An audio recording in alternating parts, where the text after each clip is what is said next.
السلام الله عليكم ورحمة الله تعالى وبركاته. دمان عالم الإسلام خاصة المدن الصوماليات رقية تمر قفيني قفير دمان إن لوضع عافمات قول وضع في عنيها بإذن الرحمن نقفل بو وليسك هايو حنون دو جيرو إلهي سبحانه وتعالى ساقادي كرو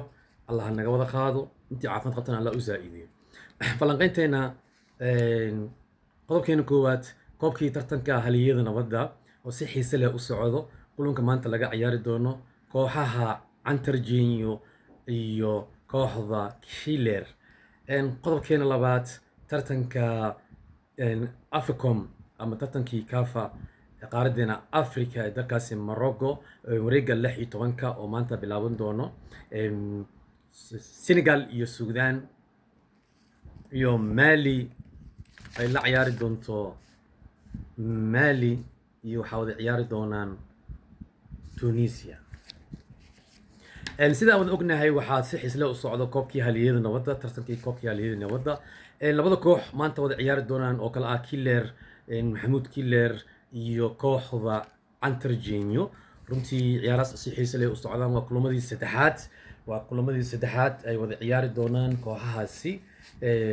Antargenio waxaa kabtan u ah oo wato معلم آمان عيارتوي عطنا آمان شرماركي حاجي أويس علي كوريو ديغانا سلاد جيتي حسنون جينو دقري جامع يعقوب ساسو كلا كيلر مع محمود كيلر يا سنو كابتن وياي كوحديسا كيلر يا كابتن كبيلة محمد عبد الله كبيلة عبد الرحمن بلعو ألس وينكي هارون الحمو سيجا بيلي يا كيلر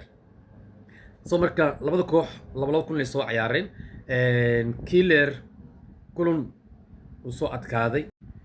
Captain Killer iyo kooxdiisa Captain Killer ayaa wuxuu leeyahay 4 dhibcood kulan uu adkaaday kulan bareejo galay halka Antargenio uu ka leeyahay 6 dhibcood labada kulan ay ciyaareen ay adkaadeen soo marka waxa dareemaysaa marka hodiyaasha haliyada nabadda in aad ciyaarahooda ay xiiso leeyihiin galabtan hadii laad ma insha Allah Antargenio oo 6 dhibcood leh iyo Killer oo 4 dhibcood leh waa kulan aad u xiiso badan garoonka Jirana Daawud u dhaxeeya Bonder iyo degmada Warta Nabad macnaha Warta Nabad ku yaal laamigu saaran yahay garoonka Jirana Daawud si xiiso leh garoonkaas oo ay maamulayaan dhalinyaro runtii aad iyo aad u caaban